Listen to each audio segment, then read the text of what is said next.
Hello everyone, welcome to Chelsea Sport Focus. But before we dive in, make sure to subscribe so you never miss a moment of breaking news. Let's get started. Chelsea head coach Rosenior has made it clear that any movement in the market must be carefully considered.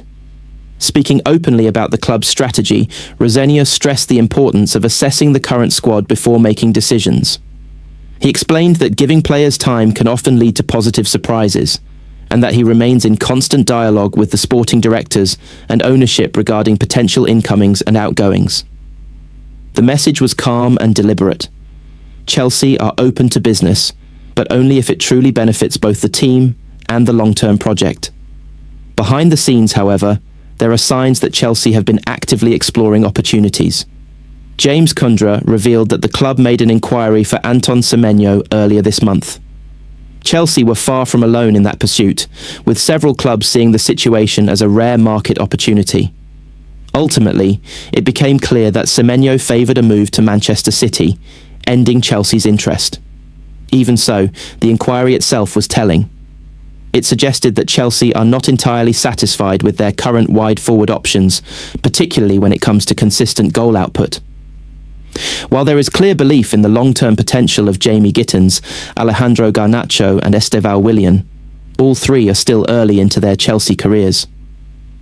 Pedro Neto has arguably been the standout wide player so far this season, offering both end product and consistency. Garnacho's recent brace hinted at progress, but the general feeling is that a new wide forward is more likely to be a summer priority unless a top target unexpectedly becomes available this month.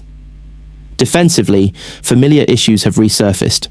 The need for a central defender was discussed as far back as last summer, when Enzo marresca publicly spoke about strengthening that area.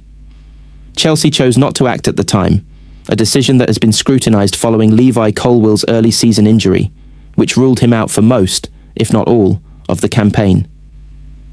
With Colwill sidelined, conversations have reopened internally about whether defensive reinforcements are now necessary. Dean Huyson was a player Chelsea tried to sign previously before he joined Real Madrid, and his name still lingers as an example of a missed opportunity. In midfield, frustration continues around Romeo Lavia's fitness. Widely regarded as an exceptional talent, Lavia has struggled to stay available, leaving Chelsea short in central areas, despite having two of the most expensive midfielders in world football. While this may become a more pressing issue in the summer, it remains on the radar as Rosenior evaluates his squad. Attention then turned to Aston Villa, where movement appears imminent. Daniel Malin is on the verge of joining Roma, initially on loan. The deal includes a loan fee of £1.7 million and an obligation to buy worth £21.6 million in the summer. Malin has already travelled to Italy for his medical, and from a financial perspective, Villa stand to make a profit on a player they signed just over a year ago. However, questions remain about the sporting logic. With Villa sitting near the top of the Premier League and competing strongly in multiple competitions, losing an attacking option raises concerns about squad depth.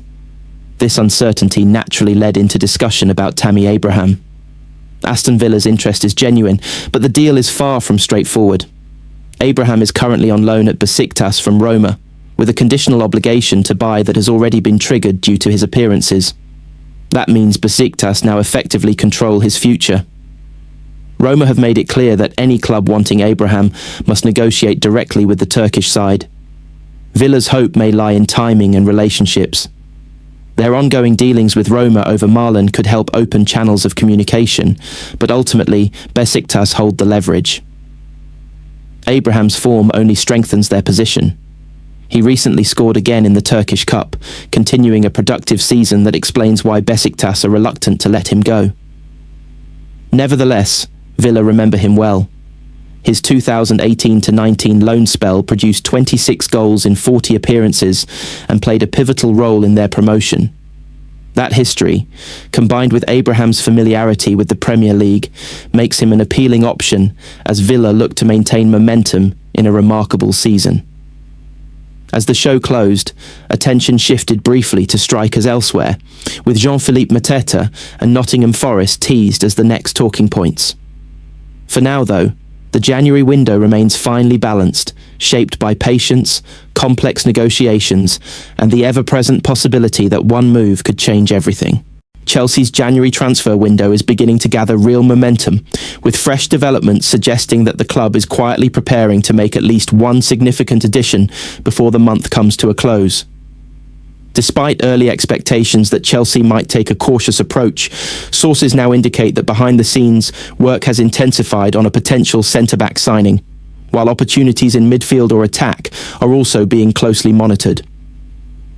At the heart of Chelsea's defensive planning remains Levi Colwill.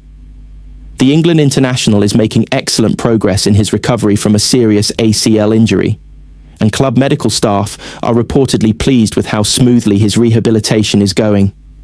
Chelsea continue to view Colwill as a cornerstone of their long-term project, both for his defensive quality and his leadership potential. However, the club are conscious that relying solely on his return would be risky, particularly given the physical demands of the Premier League and the need for depth across a long season. As a result, Chelsea are cautiously optimistic that they can secure their preferred centre-back target during this window. Talks have stepped up in recent days, and confidence is growing that a deal could be completed if final details fall into place. One name that has emerged strongly is 20-year-old Rennes defender Jeremy Jack. Highly rated in League One, Jack has attracted attention for his composure, athleticism, and maturity beyond his years. Chelsea see him as a player who can grow into a top-level defender while contributing immediately, a profile that fits perfectly with the club's recruitment philosophy. Liam Rosenior's influence has been key in identifying Jack as a priority. Having spent significant time working in France, Rosenior is well aware of the strongest talents outside of Paris Saint-Germain and is believed to have recommended Jack shortly after his arrival at Stamford Bridge. When Rosenior was asked internally whether there were any players Chelsea could realistically target at good value, Jack was one of the first names mentioned. The club's recruitment team have since followed up, increasing their interest and moving the discussions forward. Chelsea's plans do not stop at defence. There is also a growing sense that the club could move for a midfielder or attacker if the right opportunity presents itself. One important detail underpinning this strategy is the fact that Chelsea deliberately left a Champions League squad slot open. That decision was not accidental. It allows the club to add another player this month without disrupting registration plans, a sign that the door is very much open to further business. Interestingly, Chelsea are exploring whether a player initially earmarked as a summer 2026 target could be brought in earlier than expected. Such a move would only happen if the financial terms and sporting logic align, but it underlines the club's flexibility and ambition.